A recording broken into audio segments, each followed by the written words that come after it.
Venezuela, hands off! Hands off, hands off, Hands off, Venezuela, hands off! hands off, hands off. Down with US imperialism, down with! Down with, down with.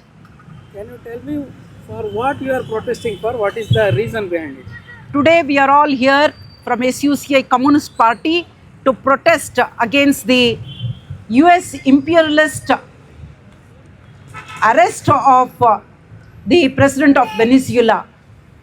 The whole world is shocked to see an independent and a sovereign nation like Venezuela's president has been arrested on the wrong charges that they are trading with drugs and other things.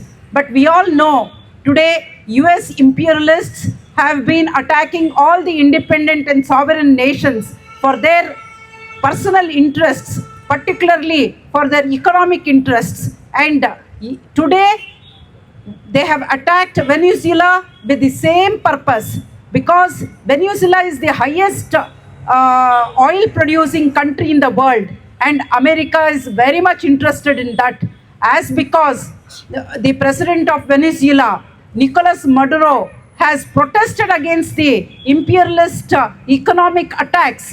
They have taken this step, and we from SUCI Communist Party, we totally condemn the act of US imperialism. They have violated the international laws, and today they are moving with this kind of an attitude. So we call upon the workers of the entire world to unite and protest against the imperialist attack on an independent nation. Down with US imperialism, down with! Down with, down with. Hands off, Venezuela, hands off! Hands off, hands off. Down with US imperialism, down with! Down with, down with.